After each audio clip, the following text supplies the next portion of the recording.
खूबसूरत लड़की से शादी के 48 दिन बाद ही दूल्हे की मिली सिरकटी लाश। मर्डर की वजह ने चौंका दिया। शादी के 1 महीने में ही दुल्हन के सामने ऐसे हालात हुए, वो खुद ही अपनी सिंदूर उजाड़ने पर आ गई। हाथों की मेहंदी अभी धुंधली भी नहीं हुई थी कि वो अपने हाथों से जिंदगी को बेरंग करने को तैयार हो गई। वह खुद बेहद खूबसूरत थी, लेकिन हालात कुछ ऐसे हुए कि वो पति को अपनी आंखों के सामने बेरहमी से कत्ल करने के लिए तैयार हो गई। मर्डर की ऐसी जिसे देखकर उसके पति को कोई पहचान ही नहीं सके। सुराग के नाम पर भी कुछ नहीं, पर आखिरकार हाथ पर बने एक टैटू ने पुलिस ने इस मर्डर की मिस्ट्री का राज खोल दिया। आज क्राइम की कहानी में पश्चिम बंगाल की ऐसी अजीब मर्डर मिस्ट्री जिसमें एक तरफा और अचानक हुए प्यार ने एक युवक की जान ले ली। जी हाँ, नमस्कार साथियों, फिर से स्वागत है हमारे चैनल सोनू पंडित ऑफिशियल में। आपका वही छोटा भाई छोटा दोस्त सोनू पंडित अपने चैनल पे आपका बहुत बहुत स्वागत और मोस्ट वेलकम करता है। आ गए हैं फिर से क्राइम से जुड़ी घटना लेकर के आपके सामने। वीडियो के आखिर तक बने रहिएगा। आज की यह मर्डर मिस्ट्री सुन करके आप चौंक जाएंगे साथियों। चैनल पे आप हमारे नए हैं तो आपसे रिक्वेस्ट होगा कि चैनल को आप सब्सक्राइब जरूर कर लें। दोस्तों चलिए कहानी शुरू करते हैं। पश्चिम बंगाल का हुगली शहर। इस हुगली जिले के श्री रामपुर थाना एरिया के दिल्ली रोड पर एक सुनसान इलाके में नाले के पास 2 मई 2022 को एक सिरकटी लाश मिलती है। यह लाश पुरानी दिल्ली रोड के पास मिली थी। दोस्तों, सिर नहीं होने से युवक की पहचान नहीं हो पाई। काफ़ी खोजबीन की गई, लेकिन कोई सुराग इसका नहीं मिल पाया। पुलिस को सुराग के नाम पर मरने वाले के हाथ पर सिर्फ और सिर्फ एक छोटा सा टैटू दिखा। इसलिए पुलिस ने उस टैटू की फ़ोटो खींचकर आसपास के थानों की पुलिस को सूचना दे दी। इसके साथ ही सोशल मीडिया पर भी अपलोड करके डाल दिया ताकि इससे पहचान हो सके। 2 दिन बाद ही आखिरकार एक परिवार सामने आ जाता है साथियों। उस परिवार के लोगों ने बताया कि 25 साल का हमारा बेटा लापता है। 1 मई 2022 को ही वह घर से निकला था, लेकिन घर नहीं लौटा। उसके साथ नई नवेली दुल्हन भी गई थी और वह घर आई, लेकिन बेटा घर नहीं पहुंचा। बहू ने बताया कि पति किसी दोस्त के घर जाने की बात कहकर चले गए थे, लेकिन फिर भी नहीं लौटा। थाने में इसकी गुमशुदगी की भी दर्ज कराई गई थी। दोस्तों स्टोरी में ट्विस्ट आता है। अब पुलिस ने कुछ कपड़े दिखाए और टैटू की फ़ोटो दिखाई तो परिवार ने उसकी पहचान शुभ्र ज्योति बसु के रूप में की। परिवार उत्तर 24 परगना जिले के खड़दह में रहता है। इस शुभ्र ज्योति की 23 मार्च 2022 को ही शादी हुई थी। परिवार में सब लोग खुश थे, लेकिन ये खुशियाँ ज़्यादा दिन तक नहीं टिक पाई। आखिरकार शादी के 48 दिन बाद नई नवेली दुल्हन विधवा हो गई। परिवार से बेटे का साया छिन गया। इसका पता चलने पर शुभ्र ज्योति की पत्नी चंदना चटर्जी उर्फ पूजा खूब रोई। इसे देखकर हर कोई यही कह रहा था, इस बेचारी से ज़्यादा बदकिस्मत कौन हो सकता है, जिसकी शादी के बाद अभी हाथों से मेहंदी भी पूरी नहीं उतरी थी कि इसका सुहाग ही उजड़ गया। घर में मातम का माहौल था, पर सवाल था कि आखिरकार 25 साल के इस युवक की हत्या क्यों की गई और किसने की। पुलिस को यह जरूर लगा कि कहीं कोई दुश्मनी तो नहीं थी।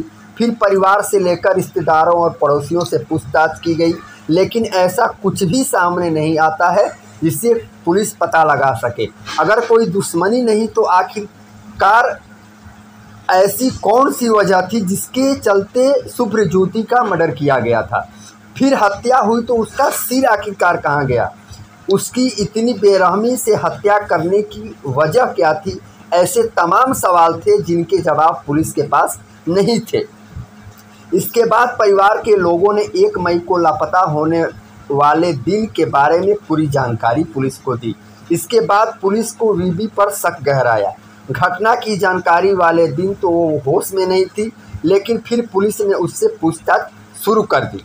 उसने बताया कि उस दिन वो एक दोस्त के घर मिलने जाने वाले थे, लेकिन उसके पति कहीं और जाने की बात कहकर निकल गए। इसके बाद नहीं लौटे।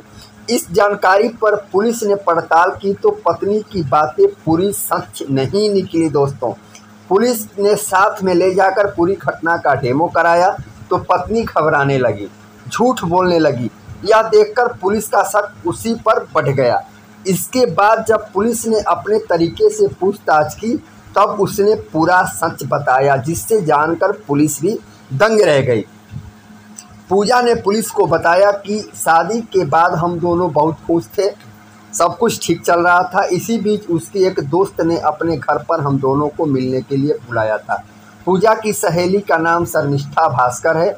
उसके पति को काफ़ी समय पहले एक क्राइम केस में जेल हो गई थी, इसलिए वह अकेली रह रही थी। सुब्रज्योति और पूजा दोनों शर्मिष्ठा से मिलने उसके घर पहुंचते हैं। ये बात शादी के एक हफ्ते बाद की थी। पूजा ने पुलिस को बताया कि सुब्रज्योति को पहली नज़र में उसकी सहेली शर्मिष्ठा से प्यार हो गया और वह उसे बेहद पसंद करने लगा और मोबाइल नंबर लेकर फ़ोन करना भी शुरू कर दिया। सुब्रज्योति ने शर्मिष्ठा से यहाँ तक कह दिया कि वो उसके लिए अपनी पत्नी को भी छोड़ देगा, बस तुम रहने के लिए साथ में तैयार हो जाओ। इस तरह पूजा के पति ने शर्मिष्ठा को अपने प्यार का प्रस्ताव भी दे दिया। यह सुनते ही शर्मिष्ठा के होश उड़ गए। वो बेहद ही नाराज़ हुई। इस बारे में उसने तुरंत पूजा को बताया, ये भी बताया कि वो उसे समझाए। इस बारे में पूजा ने जब अपने पति को समझाया तो वह उसी पर भड़क उठा, बोला कि अब चाहे जो हो जाए उसे शर्मिष्ठा से प्यार हो गया है। इस बीच शर्मिष्ठा का पति सुबीर जेल से जमानत पर बाहर आ गया। जब वह घर आया तो उसकी पत्नी ने पूरी जानकारी दे दी। यह सुनकर जेल गया पति गुस्से में आ गया। इसके बाद उसने पत्नी की दोस्त यानी पूजा से बात की। फिर पूजा, शर्मिष्ठा और इसका पति सुबीर तीनों ने मिलकर सुब्रज्योति को ही रास्ते से हटाने की साजिश रचने लगे। चूँकि जेल में रहकर सुबीर आया था, इसलिए उसे ये दाव पेच पता था कि कैसे किसी की हत्या कर लाश को ठिकाने लगाया जाए कि कातिल का सुराग नहीं मिले। फिर क्या था, उसने पूरी साजिश रच डाली और फिर तय हुआ कि अभी सुब्रज्योति एक तरफा प्यार में अंधा है, उसे पार्टी दिलाने के बहाने एक बार फिर से बिना किसी को बताए शर्मिष्ठा के घर बुलाया जाए। अब सुब्रज्योति ने इस बारे में अपने घर वालों को कोई जानकारी नहीं थी और पत्नी को घुमाने के बहाने उसे साथ लेकर शर्मिष्ठा और उसके पति के पास ले आए। घर से सुबीर बात करते हुए सुब्रज्योति बसु को अपने साथ घर से थोड़ी दूरी पर ईंट भट्टी के पास ले गया। वहां पर उसे शराब पिलाई। इसके बाद सुब्रज्योति जब नशे में आ गया तब सुबीर ने धारदार हथियार से मारकर उसकी हत्या कर दी। इसके बाद उसकी लाश के 2 टुकड़े कर दिए, सिर को काटकर अलग कर दिया। कटे हुए सिर को प्लास्टिक बैग में बंद कर नदी में फेंक दिया, जबकि धड़ वाले हिस्से को घर से काफ़ी दूर दिल्ली रोड की तरफ ले आया और वहां के एक नाले में फेंक दिया। 1 मई को हुई हत्या के बाद 2 मई की दोपहर में पुलिस को नाले से सिर धड़ मिला था, लेकिन सिर गायब था। इस घटना का खुलासा होने के बाद पुलिस ने मरने वाले सुब्रज्योति की पत्नी पूजा, उसकी सहेली शर्मिष्ठा और जेल से आए इसके पति सुबीर तीनों को गिरफ्तार कर लिया और गिरफ्तार करके आगे की कार्रवाई शुरू कर दी। साथियों, यह घटना आपको कैसी लगी कमेंट बॉक्स में कमेंट करके ज़रूर बताएं। चैनल पे आप हमारे नए हैं तो चैनल को सब्सक्राइब जरूर कर लें। मिलेंगे किसी अगले क्राइम से जुड़ी घटना के साथ, स्टोरी के साथ। तब तक के लिए आप मुझे इजाज़त दें। इजाज़त देने से पहले आपसे हाथ जोड़ के रिक्वेस्ट होगा कि वीडियो को पूरा देखें। जो भी अपने चैनल पे आपको घटना सुनाई जाती है, बताई जाती है, वह रियल होती है, हकीकत होती है और सच्ची होती है।